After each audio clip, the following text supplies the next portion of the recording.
Hello and welcome to a very special build-up to the England series with a very close friend and an absolute legend of Indian cricket, Ravichandran Ashwin. Yes, now he is more popular on his platforms than any of our platforms and soon will take jobs away. That's fine. But he is still receptive to requests.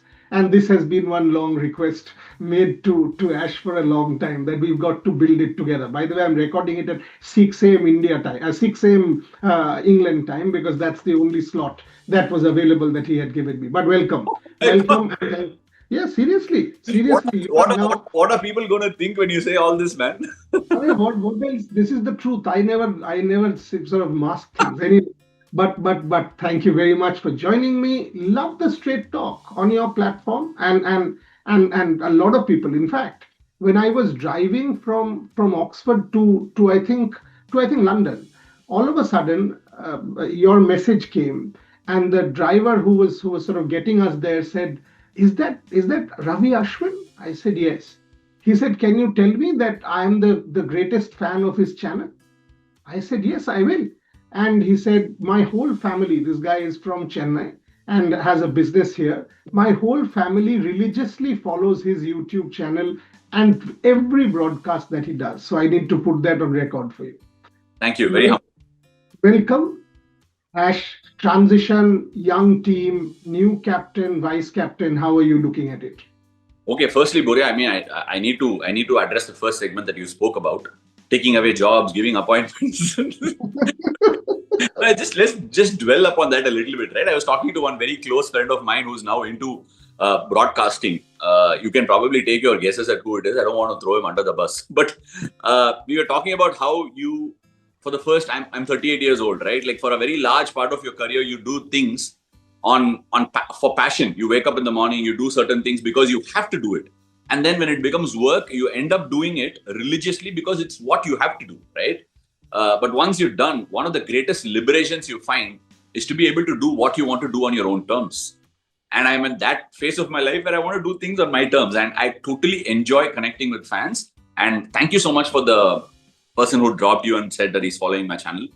Real props to you and to him for bringing it out here. But look, Bore, I think it's a very interesting test series. I'm very, very excited. I would be playing the TNPL, and hence I want to be able to travel and watch the test series, the first one or two test matches. But really looking forward to it. We can call this a transition, but genuinely speaking, it is not as big a transition as it would have been in the past. Let's look at maybe some of the other cricketers who've gone on tours to England before. Let's even look at Rahul Dravid. Let's look at Saurav Ganguly. When they went on the 1996 tour to England, what did they quite have?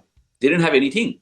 They wouldn't have faced fast bowlers 140 because all they had was Javagal Srinath, Venkatesh Prasad, the Doda Ganesh, or Paras Mambre. And once they ended up bowling in the nets, they had nobody to service them. Like, that's it. And they would probably go on for hour. And now you look at the throwdown that you have, look at the A tours that you have, the amount of exposure the current generation of cricketers have is just unbelievable. And when you look at a Sai Sudarshan, who would probably make his debut in this Test series, probably within quotes, he has actually faced a Mitchell Stark, Pat Cummins, a Josh Hazelwood, a Gerald Coetzee, a Kagiso Rabada in the nets. And he will be embarking on this English tour, which is not going to be as alien as it was for some of the other cricketers in the past. And also, he's played at Surrey, knows a thing or two about what it is to play at the Oval. Vikram Solanki is his coach at Gujarat Titans. So, IPL, in more than one way, has helped these cricketers hone their skills and also build on their confidence. So, I'm really, really excited and looking forward to this series. Not for just the Indian boys, but also for what approach the English team is going to take. It's going to be very interesting. I was speaking to a number of English journalists, and for example, Tim Wigmore from the Telegraph, he had come to see me, and he was like, you guys are saying that India in transition and England favorites and all of that, but we actually think India has a chance and a strong chance. He said, look, I still think, for example, Archer will not play, even if he plays maximum of one test. Atkinson, touch and go for the first one, lots of injuries. So it's not as if it will be a walk in the park for England. How do you kind of give Shubman as a captain? You've played with him. Rishabh as a vice captain. You've played with him.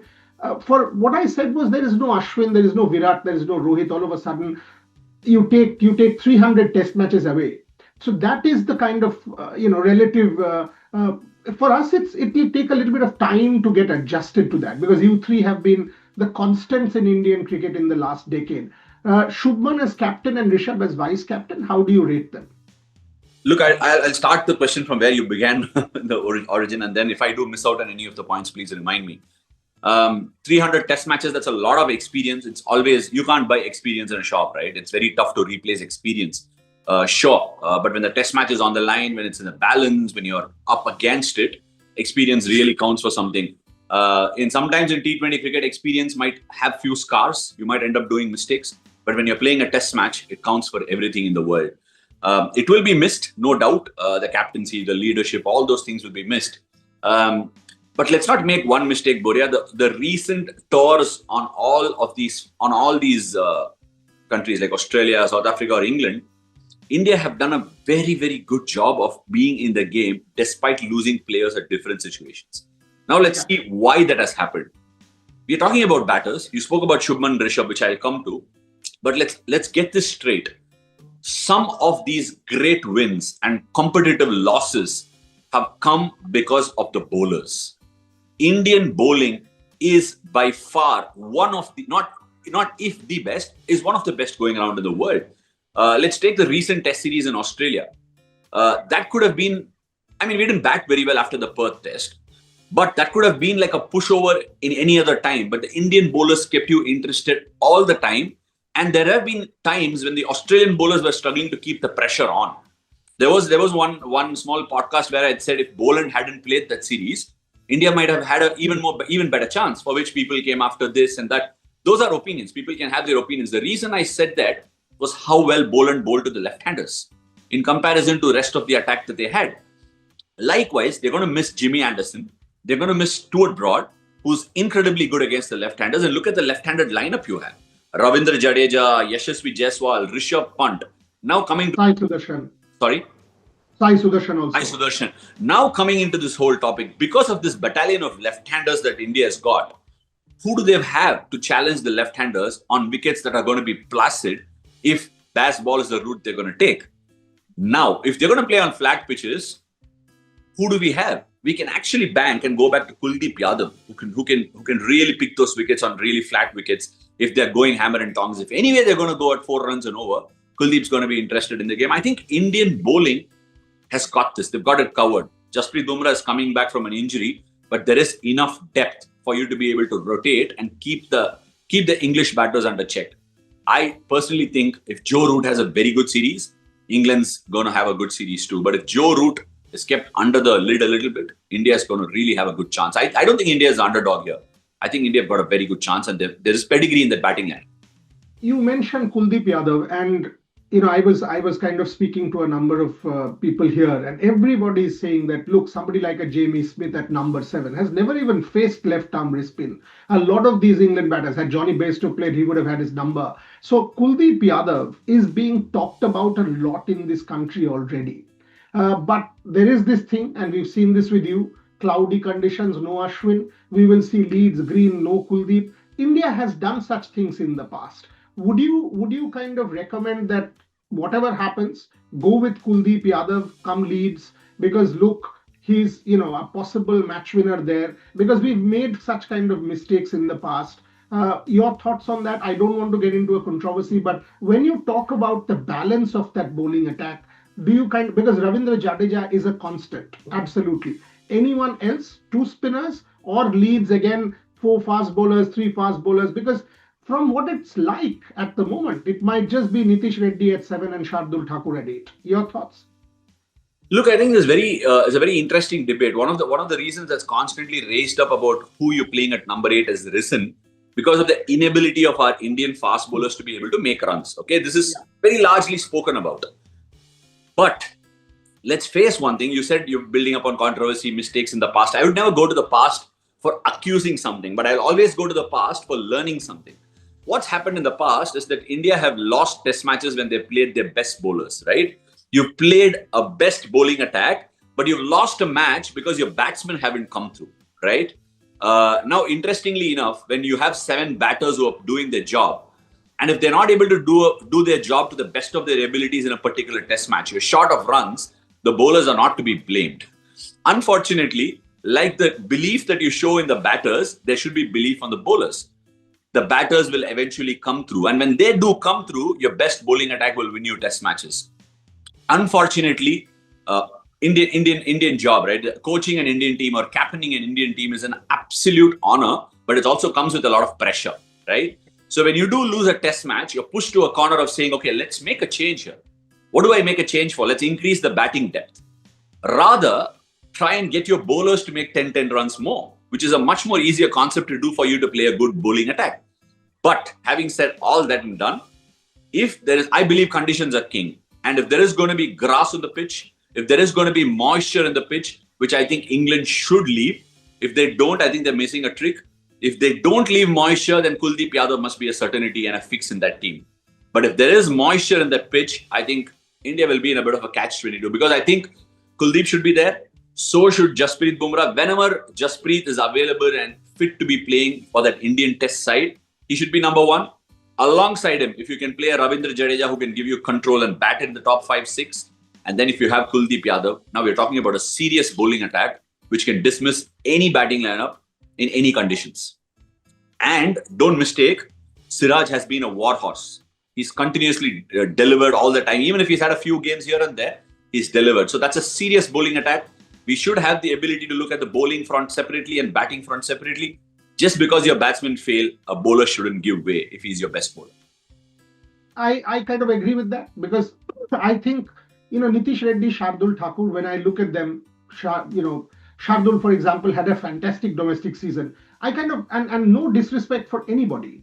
I think Nitish Reddy was a kind of a compromise choice that, okay, will give me 5 overs, give me 7 overs, and is a decent batter. But instead, if 8, 9, 10, 11 is somebody like Jasprit Bumrah, Mohammad Siraj, Arshdeep Singh, or Shardul Thakur, and Shardul at 7, and thereafter, Jasprit Bumrah, Arshdeep Singh, Mohammad Siraj, and Kuldeep Yadav. You have that meat in that attack rather than making a compromise. I don't know whether India will do that or not. But you've not addressed the question on Shubman and Rishabh.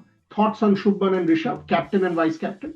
See, look, I'll start with Rishabh first. I think Rishabh is I think you have all these bonds, right, where they say AAA rated bonds, right? So I think Rishabh is a stand hallmark, high quality test batsman. I think he can walk into that team as a pedigree test batsman, even if he doesn't have to hold on to the gloves.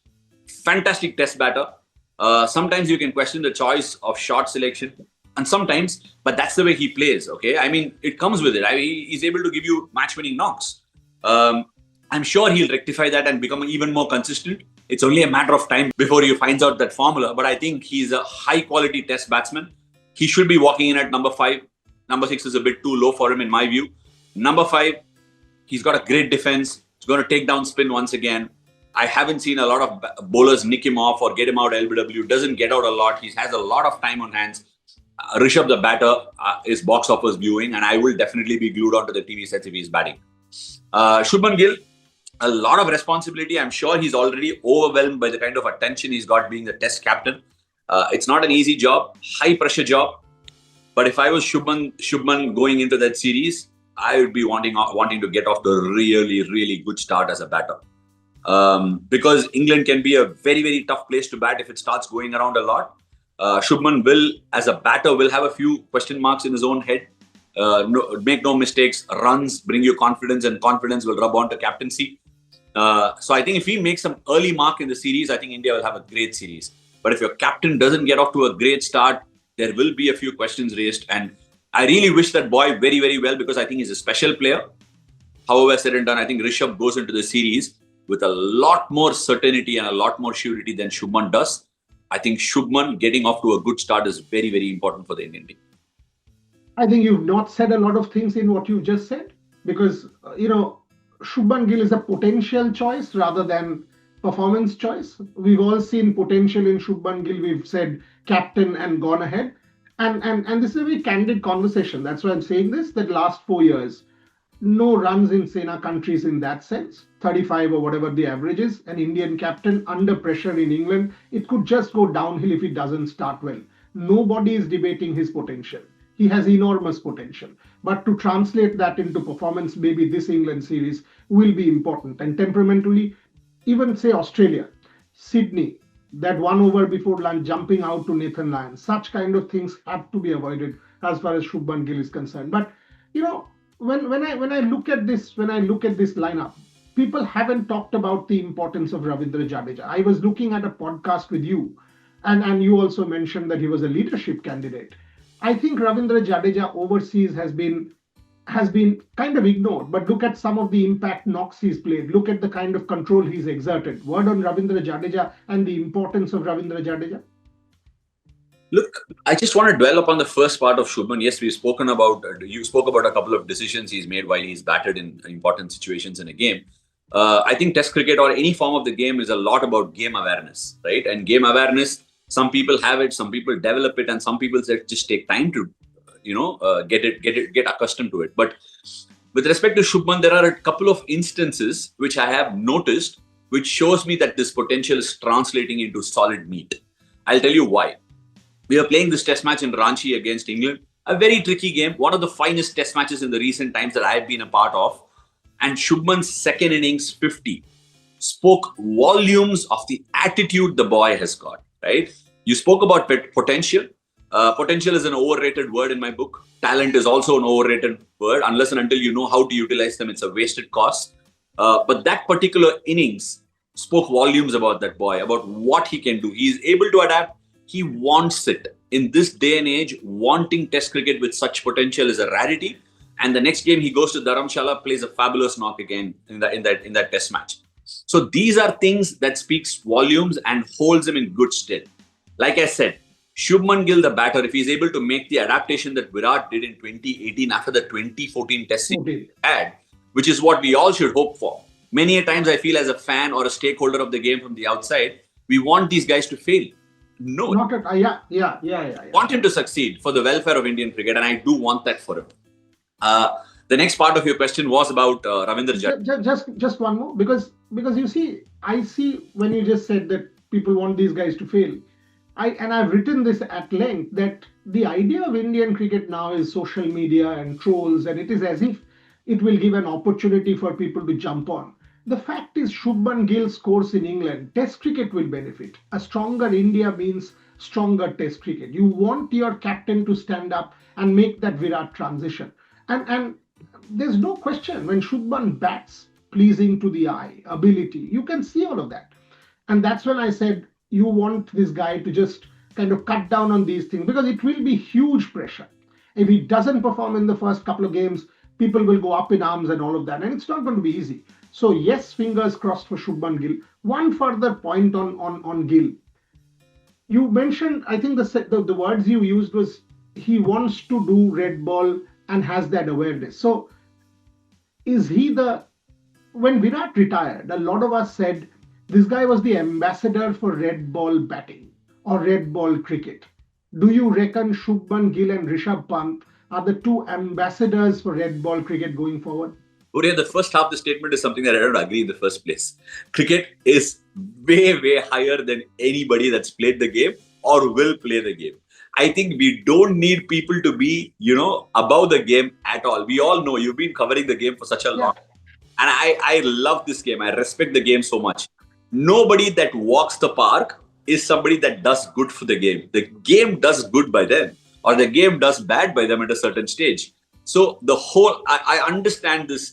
I love Virat. I've had some great conversations, no doubt. But the fact of the matter is, he's come, played the game, left the game in a great place. It's for somebody else to now take it forward, which lies with a lot of these kids. And I have a lot of time for a Rishabh Pant, a Shubman Gill, a Dhruv Jurel. Let's not forget Dhruv Jurel. He's part of the store. And I think that boy's got unbelievable potential, which is going to come out in some stage.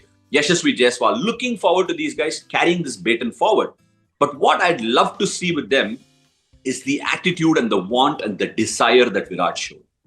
You know what that means, right? Like, Virat showed the desire to be wanting to be that alpha. He wanted to be the best. 5 days of the game, not just with a bat, with what he did on the field, the intensity, the energy. Can they replicate that? It's all fine. Sachin Tendulkar graced the game. Virat Kohli came and they all said he's going to take the baton, which is what he said in 2011, but he walked the talk. And now they're saying somebody else should. And we don't know who that somebody is going to be. But definitely that somebody has got to imbibe characters that Virat or Sachin Tendulkar showed all those years ago.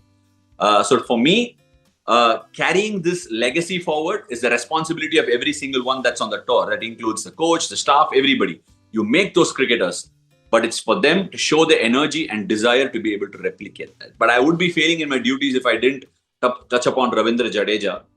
Like the kind of impact he's had in that batting lineup is amazing, Gloria. The way he's batted, the way he shouldered responsibility, the way he's taken time and eaten into the attack is sometimes led to some unbelievable victories. There was a Trent Bridge knock that he played. Of course, that test didn't result in us winning because it was washed out the next day. We should have ideally won that test match. The impact he had when he went out to bat and the kind of knock he's played, the one at Lords where Ishant Sharma got those 7 wickets. He's actually been a very silent warrior in terms of the impact he's had in test matches as a batter, in Sena countries especially. Last 5 minutes from the show. Even we talk up coaches, despite the fact that cricket still it's not football, that it's the manager who has control. But having said that, I mean, the New Zealand Test series at home, again, we made the blunders with pitches, and you don't need, at that point, Ravi Ashwin was also there. You don't need turners. I mean, you need good wickets, and we know you have won us Test matches and Ravindra Jadeja. The fact of the matter is the result was 3-0 against India. India lost. Pressure on Gautam Gambir because one knows that, yes, feisty and fight and all of that, but you've lost Australia. You've lost a home series against New Zealand. White ball, Champions Trophy, I'm not going to bring it in because red ball fundamentally different. Gautam Gambir, massive series for him also and his staff.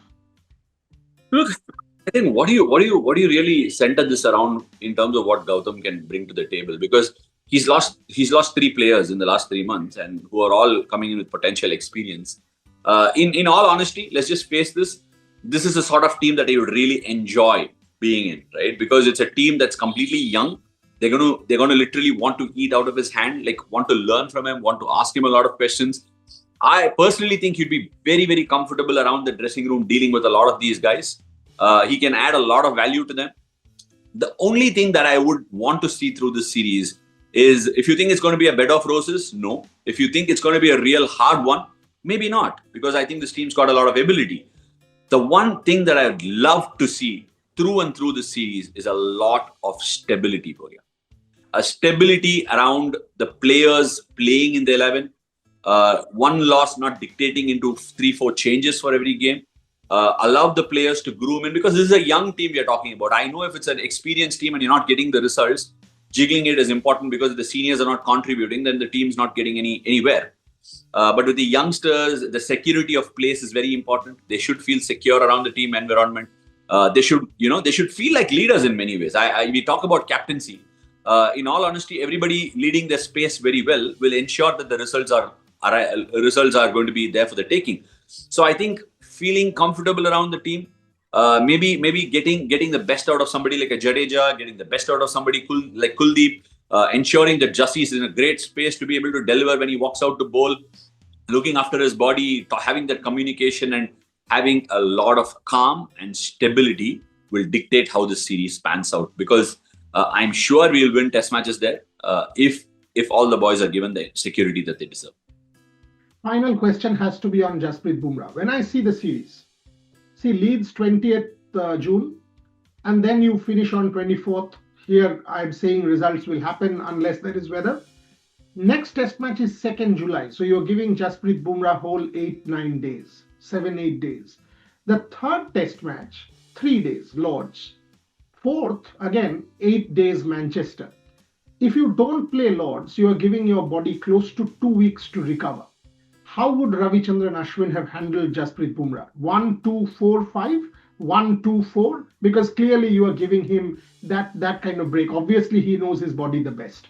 But Jasprit Bumrah there for India in either 4 or 3. 3 to sure, one expects him to play. But even that last one, Test Series 2-2, going into the Oval, Jasprit Bumrah not there and there would have made a fundamental difference to India. Your thoughts on how to handle Jasprit Bumrah?